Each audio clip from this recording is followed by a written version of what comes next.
Quer saber sobre suas vidas passadas, sobre quem você foi, quem você deixou de ser, o que você fez, por que determinadas coisas acontecem com você nessa vida? Tudo está relacionado e entrelaçado com suas encarnações passadas.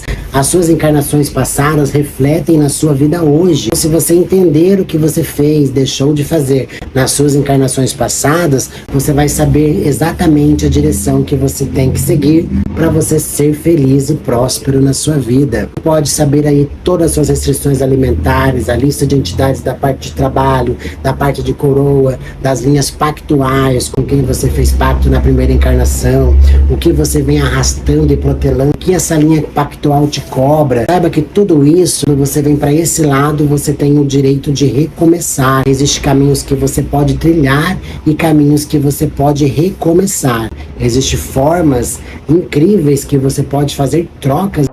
No vídeo de hoje eu vim trazer uma explicação da grande e temida Lilith. Na casa de Padilha, a gente vê Lilith como um espírito. Ela atua como um espírito e ela trabalha muito bem. Inclusive esse vídeo é dedicado a ela. Foi ela que me deu esse caminho para eu poder falar. Na casa de Padilha a gente sempre traz a essência e sempre traz a fundo as explicações das entidades. Lilith, ela veio ali Suméria e Mesopotâmia. O significado de Lilith não tem um termo certo, mas segundo ela, Lilith significa mulher. A gente consegue traduzir alguns textos antigos da primeira Bíblia, que é a Gênesis, que diz assim, em Gênesis 1:27 diz que e criou Deus o homem à sua imagem. Deus criou o homem e mulher os criou. Ou seja, se Deus criou homem e mulher os criou, quer dizer que criou macho e fêmea, como muitos pregam. E depois eles foram desenvolvendo um enredo até chegar onde chega a parte de Eva, que é em Gênesis 2:23. Olha o número 23 chegando. E disse Adão, esta é agora osso do meu osso, a carne da minha carne. Esta será a mulher. Portanto do homem foi tomado. É muito machista. Então aqui a gente já tem um grande ênfase aqui no medo que a primeira mulher, Lilith, colocou através de Adão. Alguns textos antigos dizem que ela era uma serpente. A gente vai lá nos mitos sumerianos. E a gente entra nos textos da Suméria e fala que Lilith tem uma passagem chamada de Lilith lá, ou Lítea, que fala que ela era uma deusa réptil. Inclusive alguns traduções e imagens dizem que ela era uma arpia, como se fosse uma coruja mulher. Na Mesopotâmia também há uma tradução que é ali a extensão da Suméria, onde ela fala sobre os espíritos do ar. Lilith é um espírito do ar, as energias dos sussurros. No antigo judaísmo também ela é posta como demônio sexual. E na Grécia ela é conhecida como mulher escarlate. Traduzem para Hécate. Então, pegando todas essas informações, a gente podemos fazer uma dissecação de alguns termos. O que é Lilith? Lilith foi realmente esposa de Adão. Adão não era um homem, tá bom? Só para colocar aí posto. Segundo ela, diz que Adão não é um termo adjetivo homem, era um termo, vamos dizer, substantivo. Pela questão de que Adão era como se fosse uma linhagem e Lilith outra. E assim também vem o termo ali de Eva, uma outra linhagem. A sua carnificina sexual, onde sexo houve entre irmãos e foi procriando. uma falange de mulheres e uma falange de homens. A falange de homens e mulheres, elas começaram a se estender fora do Éden, porque ela não aceitou o manuseio de Adão ou dos Adões, os filhos de Adão. E assim partiu para outros lugares, como o Egito, como a própria Suméria, que foram alguns descendentes de Adão, né? Não ficou apenas aquela parte. Por quê? Porque lá em Gênesis, quando Eva foi criado, Eva foi a primeiro médium do espírito, que foi a Eva, que ela ouvia sussurros dessa cobra, e essa cobra traria intuições a ela. Trariam ali direcionamentos. E aí ela ficou, uai, essa cobra está me trazendo intuições. Não coma deste fruto. Acredito eu que esse fruto não é uma maçã. E pela questão ali também de vir do continente africano, né, era o obi, o noz de cola, que realmente é uma planta sagrada e traz o conhecimento. Ao comer o obi, ele teve ali a absorção da energia, né, proibido. Eva comeu o obi. Ao comer o obi, ela foi sacrilegizada, fez um sacrilégio ali àquele espírito, como se fosse um ebori que a gente faz hoje. Teve um grande deslumbre de conhecimento e foi uma incorporação. Eva era primeiro médium dessa entidade e houve alguns rebelião entre essas falanges. Alguns filhos de Adão foram pela questão ali do erro genético. Os filhos de Adão saíram ali do jardim do Éden junto com as filhas de Lilith. Alguns filhos de Adão ficaram só e fizeram a procriação de Eva, que é a falange de Eva, tá? É a multiplicação. Acredito eu pela questão de Sete, tá? O sistema setenário que tem tudo. Acredito eu que eram 7 mulheres e 7 homens. 7 homens na forma de Adão e 7 mulheres na forma Lilith. Procriaram aí outros, né, povos. Um grande deslumbro, grandes povoados fora do jardim do Éden. Depois disso, passasse alguns tempos, vem algumas outras médiuns descendentes de Eva, que aí a gente coloca aqui como médiuns de almas. Na primeira Gênesis 16:12, que é Sara. A Sara, ela não reconheceu Deus como seu Senhor, porque o Senhor só falava com Abraão, não falava com Sara, pela questão da abnegação à doutrina. Mas ela responde Deus na boca de Abraão, e o Senhor não fala com Sara, e sim com Abraão, e Abraão responde Sara. Sara já era de idade, e além disso ela faz ali uma forma de burlar a procriação de Deus e dá Agar a Abraão para que possa ter um filho que tenha Ismael. Só que Sara, pela sua questão de médios de alma, ela tem um ser chamado o narcisismo. Então o que ela fez? Ela pegou basicamente a criada dela, deu a Abraão, depois ficou com ciúmes e expulsou a criada dela e depois fez com que o filho dela seja marginalizado pelos seus próprios filhos do seu ventre. Uma mulher de Deus fazer uma coisa dessa? Pois ela era uma médium de almas. Aí logo em seguida a gente tem outra descendente, lá em Gênesis 24, no capítulo 37 e 40, que é Rebeca, de Raquel. A Raquel foi também descendente de Sara, bem distante, mas foi. Ela não era judeu, não era nada, ela era politeísta, então ela cultuava outros deuses. E da onde ela aprendeu a cultuar outros deuses?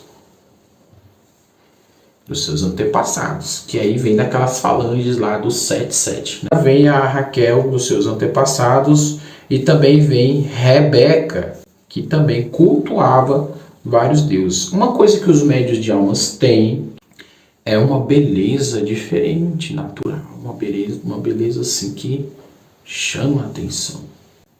Isso que Rebeca tinha, porque o seu marido era Isaac.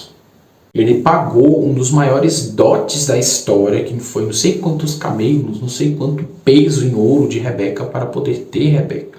Ele teve a forma de atração por essa mulher. Eu preciso dessa mulher. Descendente de Adão, olha o descendente de Adão aí à procura de Lilith. Só que aí o pai de Rebeca falou, peraí, como é que você quer ter a mais nova se tem Leia, irmã de Rebeca?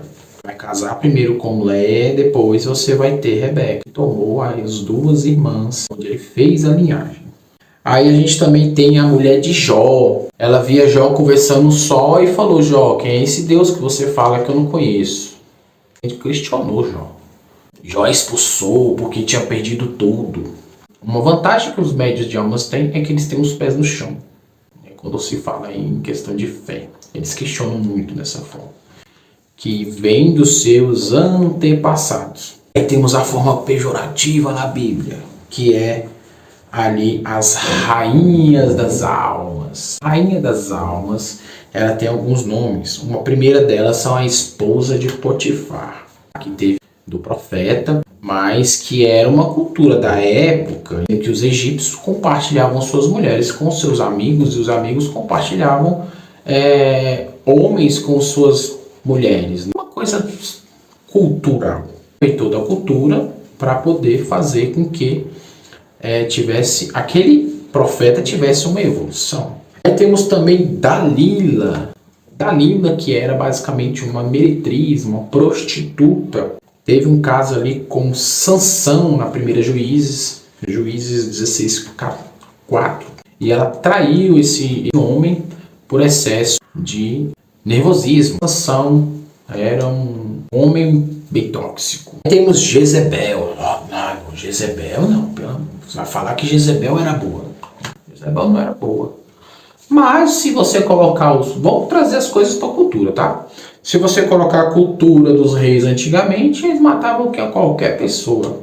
As pessoas se machucam porque era um profeta, né, da religião deles. Assim como a gente também se machuca aí pelos feitos daí do seu tranca-ruas. Mas é uma rainha também de almas, tá? Aí tem a Thalia também, que é a rainha de almas, que tem a herança ali de Jezebel. Heródias também, que é uma rainha. Salomé. Safirá também, que fizeram parte da história, porque senão o nome delas não estava na Bíblia. Qual era o propósito delas? Fazer parte da história. Lá diz, rainha, ela era uma dinastia, né? Então ela cumpriu o seu pacto. Depois disso tudo, a gente volta aqui para Lilith. Vamos lá, Lilith, ela é nada mais do que a essência de Maria Padilha das Almas. Maria Padilha das Almas, ela vem na essência da Lilith, porque quando desceu Azazel, que é o primeiro anjo ali draconiano de Enoque, Lilith, ela foi a única que enfrentou o seu pai. No livro de Enoque, quem foi os anjos que desceram?